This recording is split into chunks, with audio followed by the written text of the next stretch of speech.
So far, avian flu has claimed the life of one person and sickened at least 70 others. While cases are leveling off, bird flu could be on the cusp of transmitting between humans.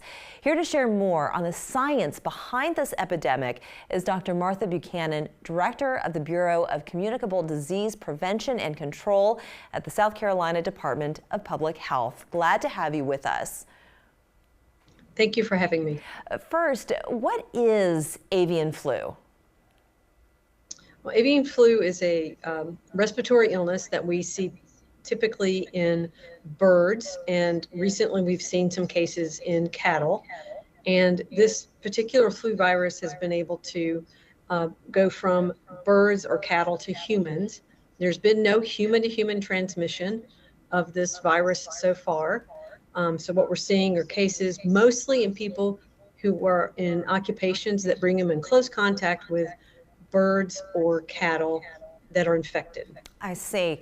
So they are saying that, and I've read several articles, that it's possible that once someone does contract bird flu, a human contracting bird flu, that it has the potential of being transmitted to another human. Now, is that a reality, or are we kind of stretching the science here?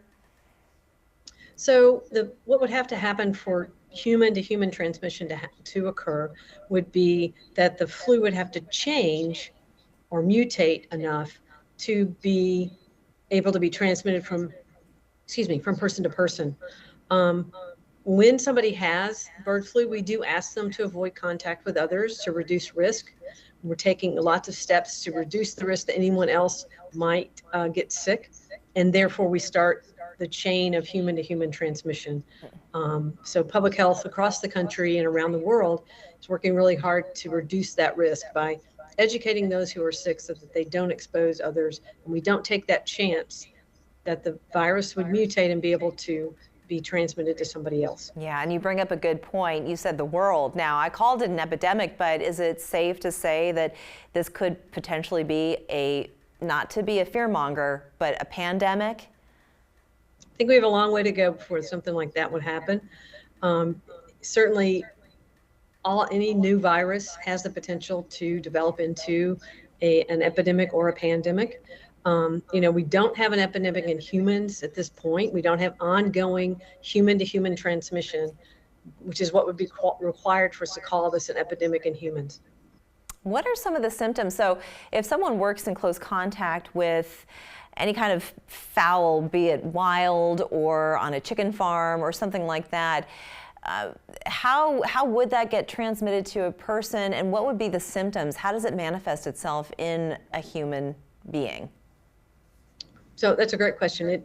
It looks like the flu, fever, body aches, congestion, runny nose, but something that's a little more common with this influenza is that it can cause some infection in the eyes, called conjunctivitis, or redness and swelling in the eyes that causes a discharge. So we're seeing that very regularly in cases of avian influenza in humans. So you could rub your eye, touch a door handle, someone else touches that door handle, rubs their eye, and then they could get infected that way? No, honestly, it's going to have to mutate before it can do that. So there are a lot of things that have to happen before that can happen. I see. We are, being very careful to have people that have this not present the opportunity for that to happen. But we haven't seen that happen. Mm-hmm. We encourage people to wash their hands and of course, to avoid touching your eyes most of the time, because that's a good way to infect yourself. Yes. I see. Okay. All right. Well, we so appreciate you taking the time and giving us this really important information. So key is maybe stay away from some of the fowl. You don't know what it's carrying, but always wash your hands. And if you have any symptoms, just keep your distance until you are cleared of those symptoms. I want to thank you so much, Dr. Buchanan, for joining us. Thank you.